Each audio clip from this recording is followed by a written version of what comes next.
Olá, pessoal, sejam muito bem-vindos a mais uma aula do nosso curso Técnica em Mineração, Fundamentos, Teoria e Prática. Estamos na aula número 31, né, falando sobre desenvolvimento de lavra. Né? Como eu falei com vocês na aula passada, eu ia dividir e deixar esta aula para os tipos de equipamento de transporte. E é sobre isso que nós vamos falar agora. Então vamos lá, que é bastante coisa para a gente ver nessa aula aí.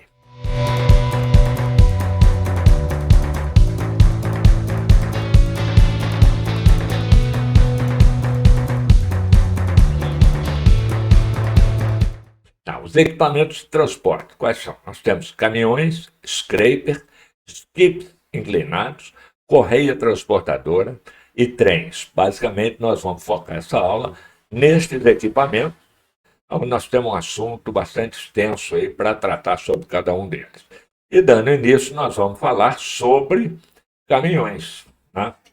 Então, caminhões é um item assim, que tem que ser muito bem observado. Por quê? Tá, o critério geral para a seleção de caminhões, tá, você tem que levar em consideração vários pontos. Primeiro deles, qual o material a ser manejado e qual o método de carregamento vai ser empregado. Tá? Segundo aí, as possíveis restrições de espaço para manobra, pontes, extensão, largura da estrada de transporte, cabos suspensos, linhas de transmissão, tudo isso aí você tem que levar em consideração. Inclusive, o efeito de rampas acentuadas, particularmente quando carregado. Padronização e possíveis combinações de novos caminhões. Flexibilidade requerida, isso é, vários trabalhos que poderão ser requeridos a fazer. Então, nós vamos ver agora umas imagens aqui e eu vou comentar com você sobre isso aí. Então, em primeiro lugar, qual que é a produção que a sua mina vai ter? Qual o tamanho da sua mina? A minha mina é pequena, ela vai ter uma produção pequena. Então, não adianta você querer um caminhão fora de estrada aí, de grande capacidade, se você vai produzir pouco. Então, o custo desse equipamento é muito alto e não vai compensar. Talvez ele nem caiba na sua mina. Por outro lado, nós estão vendo essas imagens aí, dá para ter uma ideia boa. Se você tem aí uma escavadeira shovel a cabo, tá? Que é uma escavadeira de grande capacidade, e aí você vai entrar com um caminhãozinho traçado lá, um Mercedinho, estão vendo essa foto pequena aí, a traseira de um e outro carregando. Bom, uma caçambada dessa em cima do caminhão já destrói o caminhão. Certo? Então, é muito importante essa avaliação. Quando se fala em padronização, eu sou da teoria o seguinte: você tem que ter uma frota padronizada. Agora, não quer dizer que você vai ficar a vida inteira com aquele mesmo tipo de equipamento, sem testar outros. Tá? Você tem que testar outros equipamentos, principalmente outros caminhões. Hoje tem no mercado aí uma gama imensa aí de caminhões que estão sendo muito utilizados até em grandes minerações, que são os caminhões centopeia, né, esses caminhões traçados aí, Mercedes, Volvo, Scania, todos eles preparados para trabalhos em mineração. E se você, vamos dar um exemplo aqui, você tem uma frota lá de Mercedes, ó, faz um teste com uma Scania. Ah, cara, mas você não falou que tem que padronizar? Eu falei, tem, meu amigo, mas você tem que ter uma visão também de custo. Né? Custo-benefício. Muitas vezes você tem determinado tipo de equipamento na sua mineração, e se você gradativamente for substituindo por outro, você vai reduzir o seu custo. Tudo isso é visão de quê? De engenheiro e técnico, de profissional realmente comprometido com a produção. Então, deu para ter uma ideia aí na imagem aí, que eu mostrei para vocês, os vários tipos de equipamentos, tá? Vários aí, inclusive nós falamos aí na aula anterior de equipamentos auxiliares, essa foto à direita aí, vocês estão vendo um caminhão-pipa, né? Que são equipamentos auxiliares e são fundamentais também para uma boa operação da sua mina. E aqui eu quero abrir parênteses aqui para falar com você o seguinte. Além dessas aulas que eu tenho aqui no YouTube, que são gratuitas, eu tenho o maior prazer em estar mostrando isso para vocês, tá? Existe uma forma de você estar ajudando o canal e também recebendo o certificado de participação, tá, nos cursos que nós temos em outra plataforma. E tem um curso que eu recomendo a vocês, tá? Quem ainda não assistiu às aulas, tem algumas aulas falando sobre isso no canal aí, gratuitas e tal, mas lá no curso com certificação tem um algo mais, tá? Quem ainda não viu o curso de otimização na Lavra Céu Aberto, eu aconselho você a irem lá. Ah, mas são muitos vídeos, cara. Eu fui lá naquela playlist, lá tem vídeo demais. Então, para melhorar para vocês, principalmente aqueles que não têm tempo de ficar vendo vários vídeos ao mesmo tempo, eu resumi isso aí de uma forma seguinte. Você pode ir lá também procurar lá, ó, aulão Operações e Equipamentos de Lavra. Isso aqui é gratuito, está aí no YouTube, está à disposição de vocês aí, tá? Comentem, por favor, perguntem. Eu terei o maior prazer em responder a todos vocês. E vamos em frente, que nós temos muita coisa ainda para ver. Então, sobre scraper. Então, dependendo do tipo de lavra, os scrapers podem ser uma ótima opção, principalmente quando utilizados em decapeamento, tá? Eu trabalhei numa empresa onde parte do decapeamento a gente fazia com o scraper, porque era um custo mais baixo, tá? E uma produção muito boa, e determinada parte aí já entrava um outro sistema, dragline, em função que é da espessura da camada de estéreo que capeava o minério. Mas os scrapers, eles podem ser utilizados em mineração, a maior parte deve estar acostumada a ver scraper, o quê? Em rodovia, em construção de estrada, que são máquinas extremamente versáteis e altamente produtivas, mas também podem ser utilizadas na mineração para decapeamento estéreo, né? Então, a chave para aplicação econômica de scraper deve o quê? Facilidade dele na obtenção de carga, produzindo um carregamento a um custo relativamente baixo. Por quê?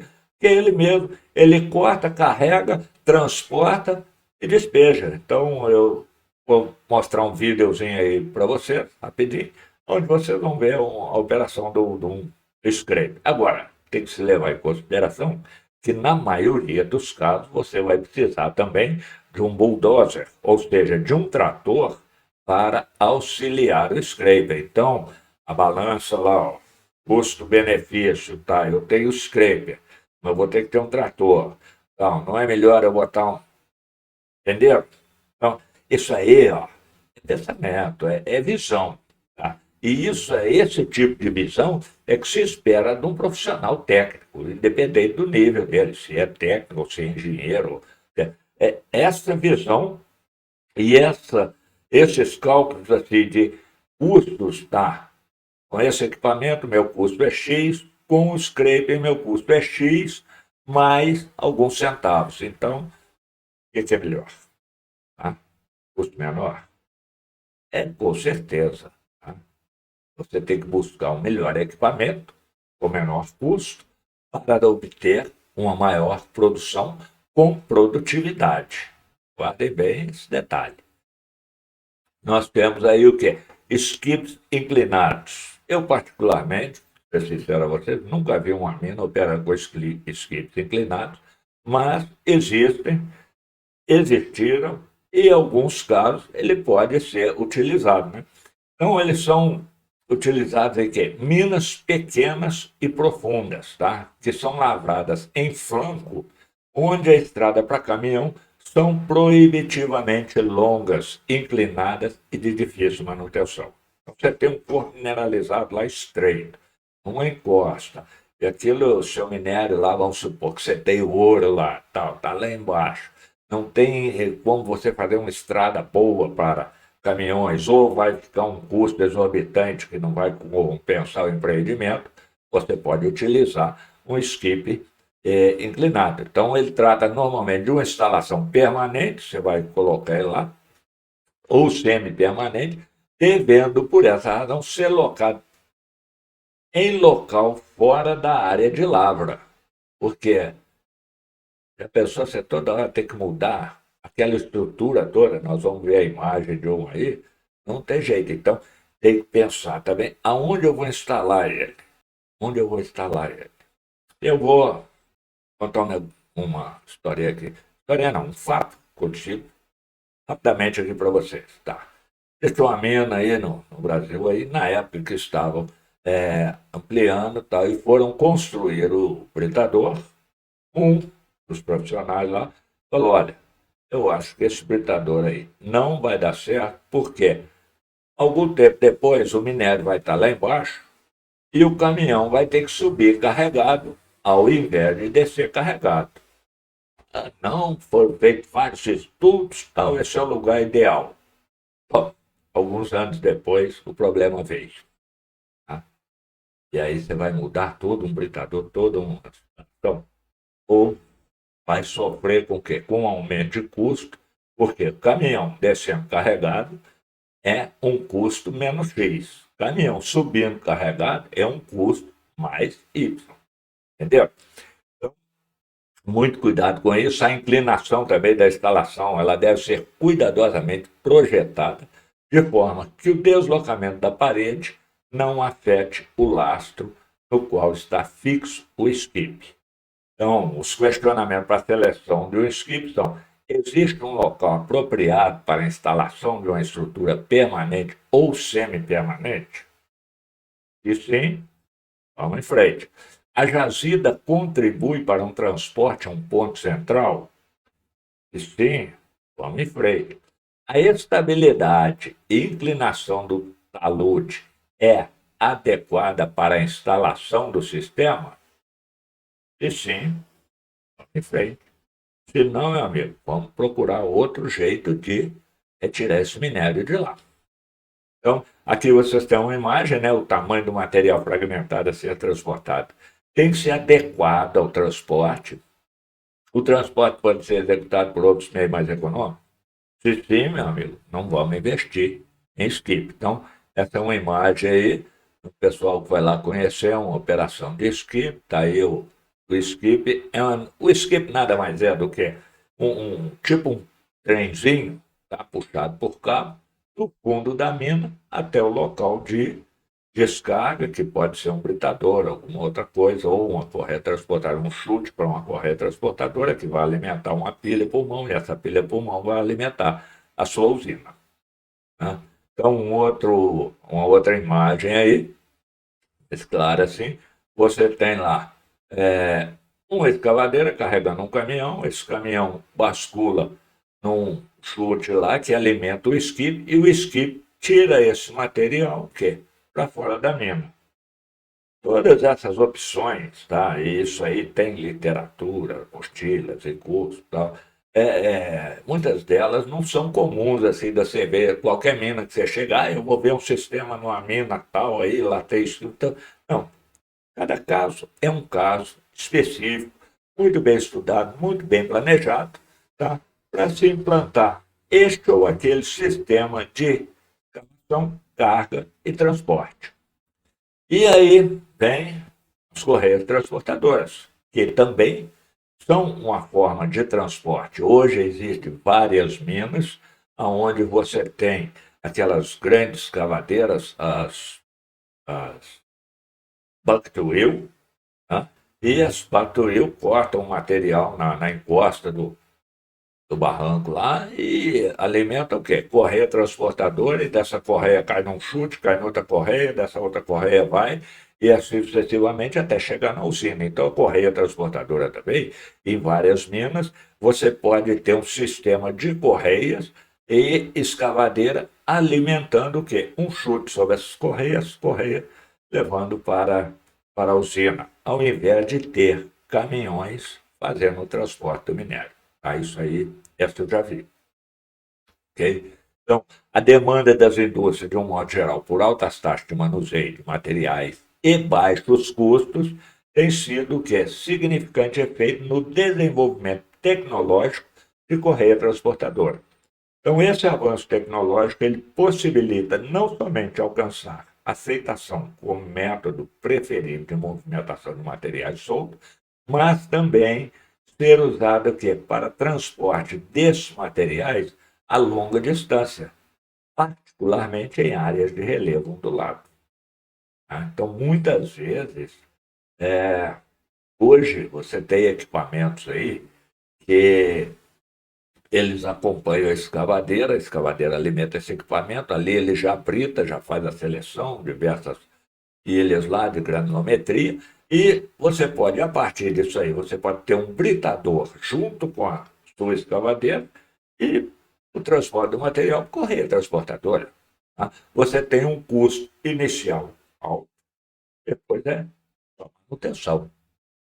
Então, como vantagem as correias, nós podemos citar excelente para relevo acentuado e longa distância, alta capacidade, requer pouca supervisão e manutenção e baixo custo por tonelada transportada. O que mais? Fácil operação. Desvantagens do sistema são alto custo inicial, aquilo que eu falei com vocês. Vão ter um alto custo inicial, mas que se paga ao longo do tempo. O sistema permanente ou semi-permanente, você pode ter também um sistema móvel, à medida que a mina vai avançando, você vai colocando outros módulos. Tá? E a granulometria do material é limitada a finos ou rocha britada. Tá? Você não pode pegar um desmonte e jogar em cima da correia, porque você vai ter blocos de grande tamanho e aí esse sistema de transporte ele complica. Tá? Que nós temos aqui uma linda e maravilhosa foto de uma correia transportadora, ó, e pelo material aí, ela está transportando pellets de uma usina para estocagem. Então, você pode transportar uma série de materiais com granulometria e material britado.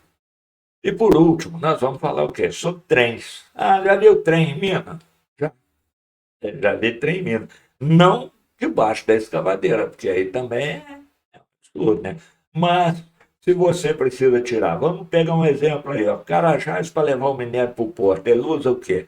Trem. Se você for no quadrilátero ferrífero, lá em Minas Gerais, que é minha terra natal lá, nasci ali no meio do minério de ferro, ali, por isso que eu falo corre minério na minha veia.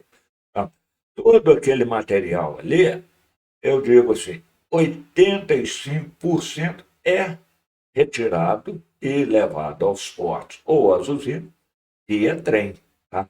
Então, minas subterrâneas antigamente usava trem, numa escala pequena, não a escala que nós estamos acostumados a ver hoje. Aí, quando você para na beira de uma linha e vê aquela composição com 100, 120 vagões passando ali. Não, mas tinha um trem pequeno, tinha vagonetas, que aí você tinha que fazer todo o sistema de trilho dentro da mina. Dependendo da produção, você tinha que fazer um sistema duplo de trilho, uma vagoneta ia, descia vazia, a outra subia carregada. No início da operação, isso aí era feito o quê? Manualmente, as pessoas empurrando as vagonetas, depois colocaram as máquinas pequenininhas que iam lá. Então, quando tinha que detonar, você tinha que retirar aquele trilho, terminava a detonação, colocar o trilho novamente, uma série de problemas aí. E nós não vamos ver o quê?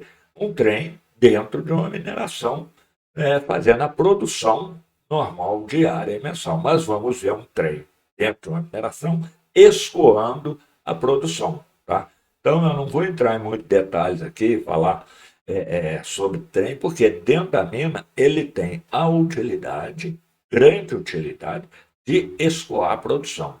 E hoje nós estamos numa fase no nosso país onde o modal ferroviário está ampliando de forma absurda, inclusive prepare-se, porque vai ter vaga para a pessoa trabalhar em ferrovia, trabalhar em construção de ferrovia. A gente vai ter muito investimento nessa área, na área de mineração, na área de logística, na área de transporte, nesse país a partir de 2023. E ditado, quem chega na frente bebe água limpa. Então se prepare, estude, busque boas escolas, busque conhecimento aqui no YouTube, tem vários canais aí difundindo conhecimentos, e às vezes uma prática ou outra, a experiência de uma pessoa. Então, Então, corram atrás disso aí, se prepare, porque vai faltar mão de obra a quantidade de vaga que vai ter nos próximos anos. Tá? Então, como eu falei, eu não vou entrar em detalhe aqui do trem, a curva, tem que ter cuidadosamente, tudo isso aí você sabe. E trem nós vamos ter em mente que o quê? Ele é para escoamento da produção, não um meio de transporte para a produção dentro da mina, correto? E aí tem uma imagem bonita aí, ó, duas máquinas aí, baita máquina, isso, puxa 100, 120 vagões carregados, isso é uma coisa linda aí, uma produção, um transporte barato em relação ao transporte rodoviário, né? E de grande eficiência. E o Brasil está entrando nos trilhos. E se preparem também para vocês também entrarem nos trilhos e conseguirem as melhores colocações. Tá? Sistema, não vou falar dele, carregamento é simples, carregadeira, correia transportadora, transporte. Tá? Tudo isso aí você sabe, não precisa de eu ficar aqui entrando em detalhe aqui, mesmo porque nós não estamos fazendo um curso aqui de transporte ferroviário. Isso é só para vocês entenderem o que? A utilização e a importância do trem para escoamento da produção mineral. E agora nós chegamos ao final dessa aula. Então, na próxima aula, nós vamos falar sobre procedimentos adotados na escolha de locais para a construção de depósitos de estéril e barragens de rejeitos. E eu já adianto para vocês, vem novidade por aí. Nós terminamos a nossa série de processo de fabricação de cimento e vamos vir com uma série aí, provavelmente, falando sobre planejamento de lavra aí, com tecnologia de ponta. Me aguardem, meu muito obrigado e até a próxima.